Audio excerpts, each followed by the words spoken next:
Assalamualaikum warahmatullahi wabarakatuh. Perkenalkan, saya Renata Firka Yunindia. Kali ini saya akan menjelaskan materi terkait pengelolaan keuangan sederhana dengan judul Kiat Muslimah Mengelola Keuangan Rumah Tangga. Tujuan pembelajaran kali ini ada 5. Yang pertama, memahami peran muslimah dalam pengelolaan keuangan keluarga.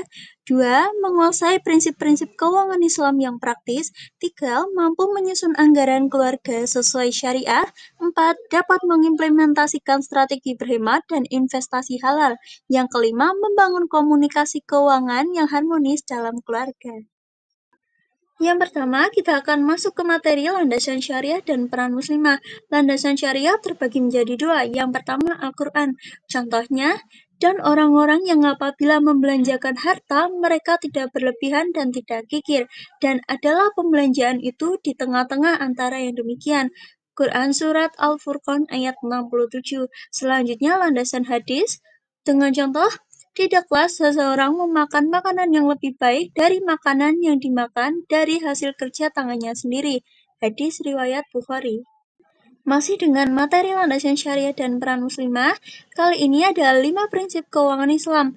Pertama, kehalalan, memastikan sumber dan penggunaan dana halal. 2. Keadilan atau adil, distribusi yang adil dalam keluarga. 3. Transparansi atau keterbukaan dalam pengelolaan keuangan.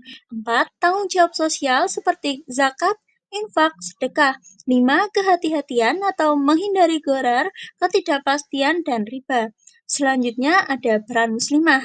Sebagai mitra suami dalam mengelola keuangan keluarga, mengatur pengeluaran rumah tangga dengan bijak, mendidik anak tentang nilai uang dan sedekah, yang terakhir menjaga amanah keuangan keluarga.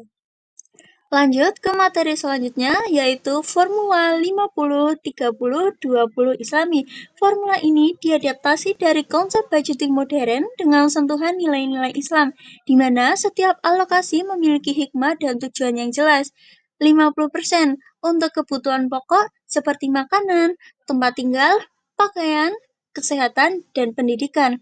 30% untuk rekreasi, hobi, bahkan elektronik tambahan.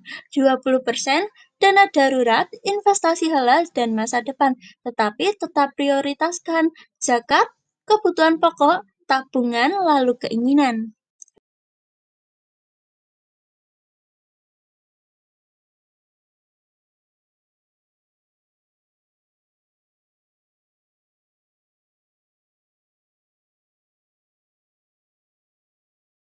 Lalu, terdapat contoh studi kasus dan action plan.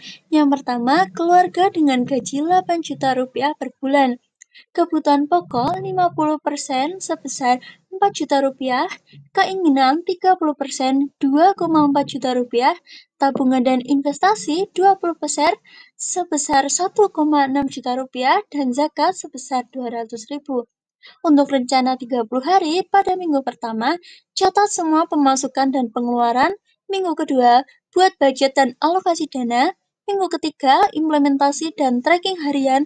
Dan minggu keempat, evaluasi dan penyesuaian.